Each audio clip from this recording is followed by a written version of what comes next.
नमस्कार, SBT news में आपका स्वागत है। पेश 28 अक्टूबर शनिवार सुबह 11:15 बजे राजस्थान की बड़ी खबरें। राजस्थान के मुख्यमंत्री अशोक गहलोत ने केंद्र सरकार के इशारे पर प्रवर्तन निदेशालय के काम करने का आरोप लगाते हुए कहा है कि देश में ईडी की साख बनी रहने पर ही वित्तीय अनियमितता एवं अपराध रुकेगा। सीएम गहलोत शुक्रवार को प्रेस वार्ता में ये बात कह रहे थे। उन्होंने कहा कि ईडी की साख देश में बनी रहे, हम भी चाहते हैं कि ईडी की साख बनी रहे, तभी वित्तीय अनियमितता एवं अपराध रुकेगा, ये मेरा मानना है। उन्होंने कहा कि राजस्थान में भरोसे का नाम कांग्रेस हो गया है और प्रदेश कांग्रेस अध्यक्ष गोविंद सिंह डोटासरा ने राज्य सरकार के काम एवं नीतियों के प्रचार प्रसार करने से सरकार का काम एवं नीतियों के लोगों के जहन में बिठा दिया है। हालांकि डोटासरा के घर ईडी पहुंच गई और ईडी को भी सबक मिल गया। राजस्थान में इस बार वोटिंग के लिए निर्वाचन आयोग ने 11 घंटे का समय निर्धारित किया है। ये पहला मौका है जब इतने लंबे समय तक वोटिंग के लिए समय दिया गया है। 25 नवंबर को होने वाली वोटिंग के लिए आयोग ने सुबह 7 बजे से लेकर शाम के 6 बजे तक वोटिंग करवाई जाएगी। केंद्रीय निर्वाचन आयोग ने आज आदेश जारी किया है। इस आदेश में राजस्थान में पोलिंग का समय सुबह 7 से शाम के 6 बजे तक निर्धारित किया है।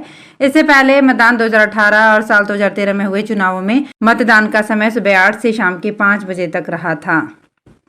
राजस्थान के मुख्यमंत्री अशोक गहलोत ने कहा है कि कांग्रेस की गारंटी और नीतियों की वजह से राजस्थान की जनता में विश्वास जम गया है और विश्वास का नाम कांग्रेस, तरक्की का नाम कांग्रेस और भरोसे का नाम ही कांग्रेस हो गया है। वहीं प्रधानमंत्री नरेंद्र मोदी की जुबान पर भी गारंटी शब्द आने लगा है। सीएम गहलोत शुक्रवार को यहां प्रेस वार्ता में ये बात कह रहे थे।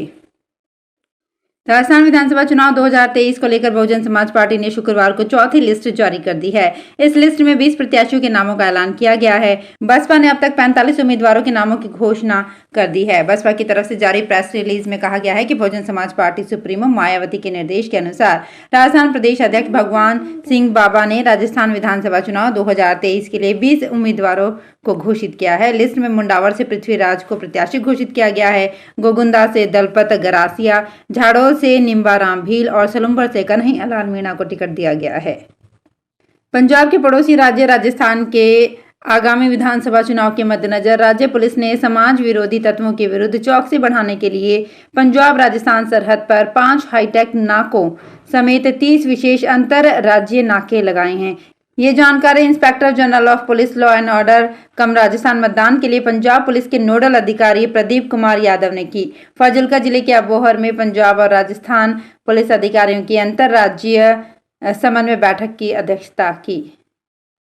दिवाली की सामूहिक सजावट को लेकर जयपुर में दोनों नगर निगमों ने विज्ञापन पर भी छूट दी है। बाजारों के व्यापार मंडल सामूहिक सजावट के लिए विज्ञापन कर सकेंगे। इसके लिए कोई शुल्क नहीं चुकाना होगा। इसे लेकर भी व्यापारियों में उत्साह नजर आ रहा है। बांसवाड़ा जिले में भाजपा के गढ़ी विधानसभा के प्रत्याशी सरेआम आचार संहिता का उल्लंघन कर रहे हैं। तलवाड़ा गांव में प्रचार के लिए आए प्रत्याशी कैलाश मीणा अब भी अपनी गाड़ी के आगे विधायक की प्लेट लगाकर घूम रहे हैं, लेकिन निर्वाचन विभाग की नजर नहीं पहुंची और न ही कोई कार्यवाही की।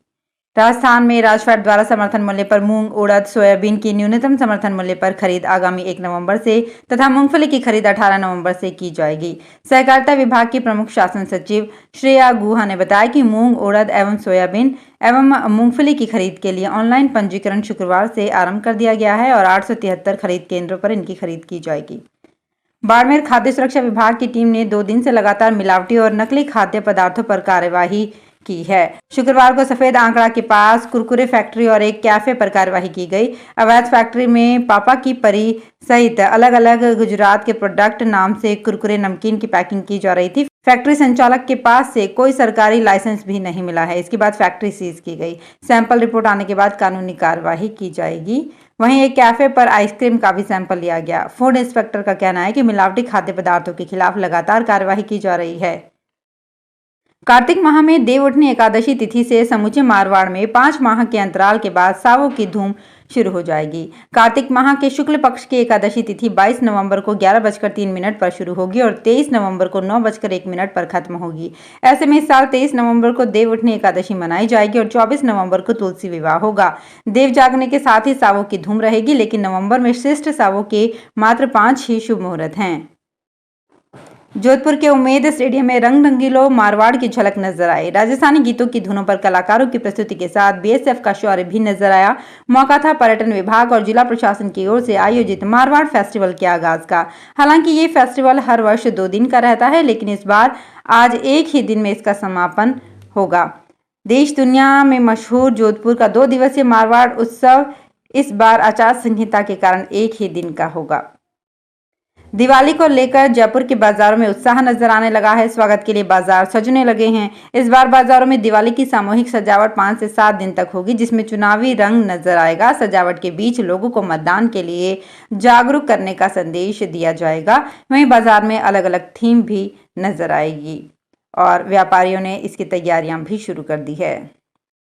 कांग्रेस पार्टी के राष्ट्रीय महासचिव प्रियंका गांधी 30 अक्टूबर को पहली बार बिलासपुर दौरे पर आ रही हैं। 7 महीने में ये उनका 5वां छत्तीसगढ़ दौरा है।